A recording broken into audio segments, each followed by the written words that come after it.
Hi everyone, before we get into today's video, I want to tell you guys about my Notion website. If you go to my About page and click on the link, you can find Spratt Stem Academy's website. And I want to point out my special SAT equation sheet where I have all the essential SAT formulas and equations to know. Thank you. Hi everyone, welcome back to Spratt Stem Academy. Today's video is SAT Saturday number 6, and we're going to be going through the final problems of the Math No Calculator section of practice test number 10. These are questions 16 through 20, in which they are not multiple choice and they are free answer questions. Let's get right into it. Number 16 states, a manufacturer shipped units of a certain product to 2 locations. The equation above shows the total shipping cost, T, in dollars for shipping C units to the closer location and shipping F units to the farther location. If the total shipping cost was $47,000 and 3,000 units were shipped to the farther location, how many units were shipped to the closer location? Okay, so there's a lot going on here. Let's first focus on what we know. We know that we have this beautiful equation here, T equals 5C plus 12F, where C represents the closer location and F represents the farther location. And then T is the total cost. So I'm going to just write total cost. It's important to know what each variable stands for. Okay. So the total shipping cost was $47,000. We know this because they've stated this here. So we just said that the total cost variable is T. So we can say that T equals 47,000. 3,000 units were shipped to the farthest location. So we know farther location is F, which means that F is going to be 3,000. We want to know how many units were shipped to the closer location.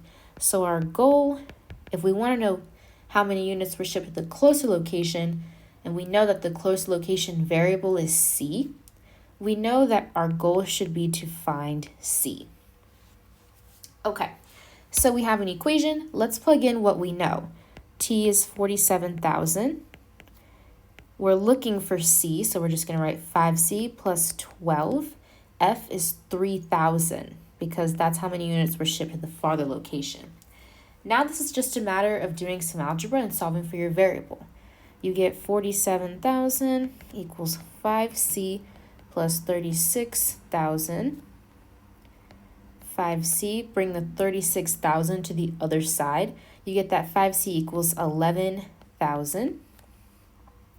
And if you solve for C, you get 2,200. So 2,200. And that is how you would solve for number 16. Let's look at 17. If A and B are solutions to the equation above, what is the value of the absolute value of A minus B? So we already know our goal is find value of A minus B. And we're dealing with a function here. We're dealing with a function, but it has these bars. Those are absolute value bars. So this means that we have to solve 2 equations. We have to solve the equation 2x plus 1 equals 5 and 2x plus 1 equals negative 5. Because for an absolute value, you have to consider the positive and negative values. So now this is just a matter of solving for x in both equations. Let's do 2x equals 4 because we're subtracting this 1 over to the 5. We get that x equals 2 here. If we do the same thing for the 2x plus 1 equals negative 5, we get that x equals negative 3. And A and B are the solutions to the equation, right? So we can say that this one is A, this one is B.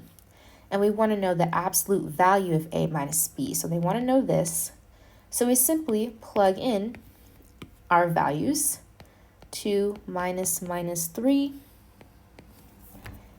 And if we simplify that, we get 2 plus 3, so the absolute value of 2 plus 3, which is the absolute value of 5, which is just 5. Number 18. Juan purchased an antique that had a value of $200 at the time of purchase. Each year, the value of the antique is estimated to increase 10% over its value the previous year. The estimated value of the antique in dollars 2 years after purchase can be represented by the expression 200A, where A is a constant. What is the value of A? So also a lot going on right here. We know normally on the SAT when you're dealing with money and they give you a increase in percent, so increase 10% over its value, you know you're going to be dealing with an exponential growth or exponential decay problem. And that primarily deals with an equation that looks a little something like this, where this A is going to be your initial value,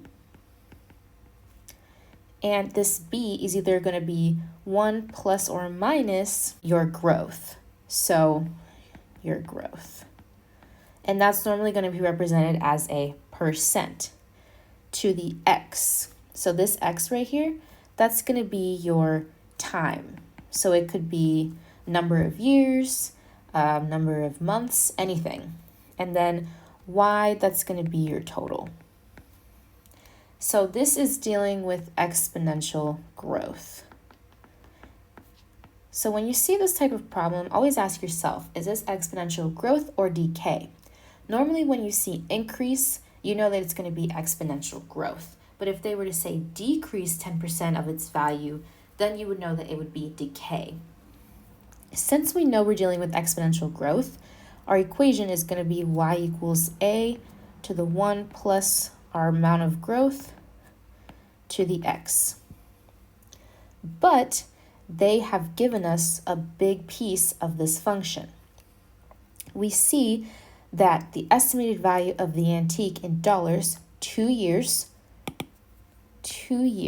so this is a really huge red flag for us. That's going to be a vital piece of information later, can be represented by the expression 200A, where A is a constant. And we want to know what A is, but we're not going to worry about that quite yet. Let's just write out the function using what we know here.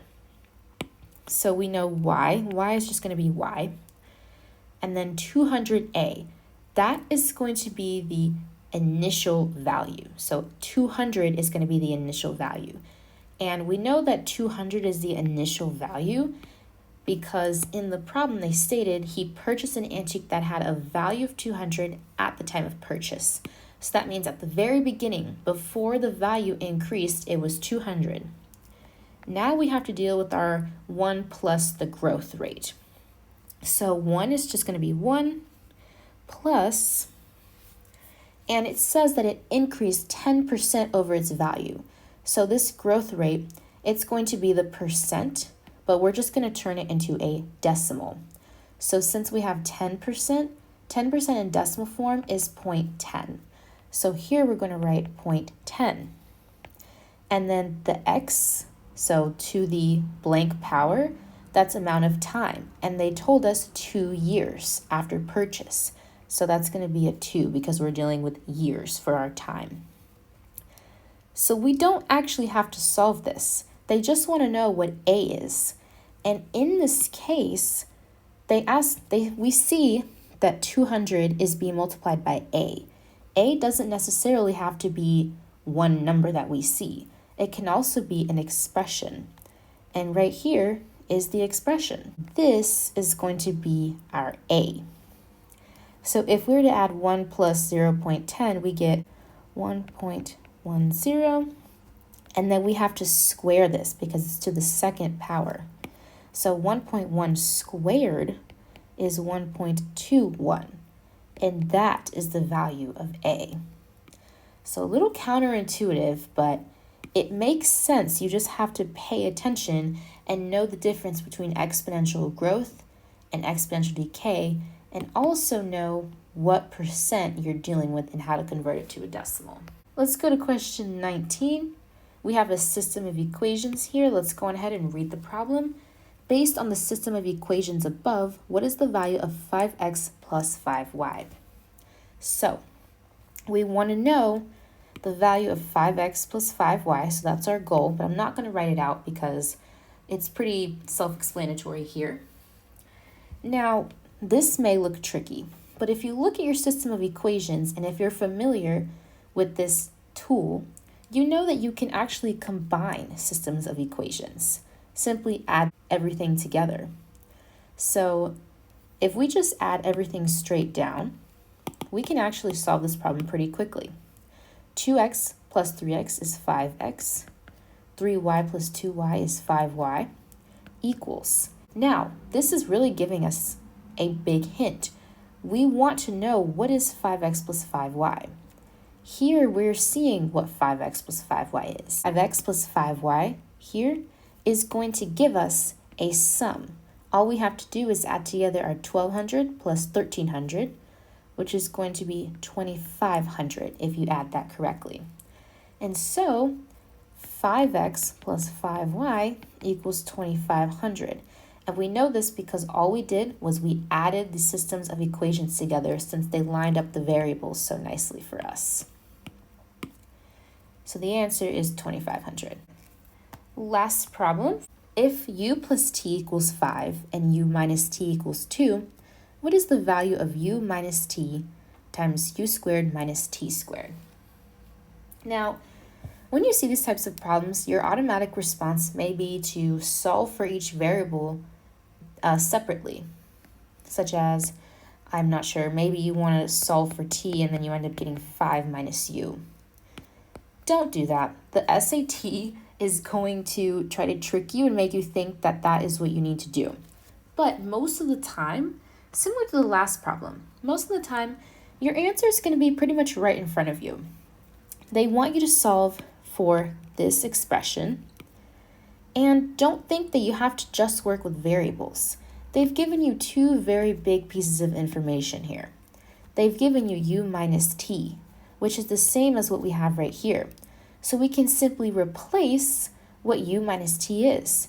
If we know that u minus t is 2, simply replace this parenthetical expression with 2. Now we have 2 times u squared minus t squared. But if you are familiar with quadratic equations, you know that in order to get this, you would have to do u plus t times u minus t. Simplify that out using FOIL method to get u squared minus tu plus tu minus t squared. And you see here, that would actually cancel out because a plus and a minus make 0 since they're the same term. So that cancels out. Then you're just left with u squared minus t squared, which is exactly what we have here, right? So we know then that in reality that all this was just 5 times 2 because u plus t is 5, u minus t is 2. And that is just 10. 5 times 2 is 10. So in reality, we really just have 2 times 10, which is 20. Thank you all so much for watching this video. I hope it helped and I hope you enjoyed. Don't forget to like, comment, and subscribe for more.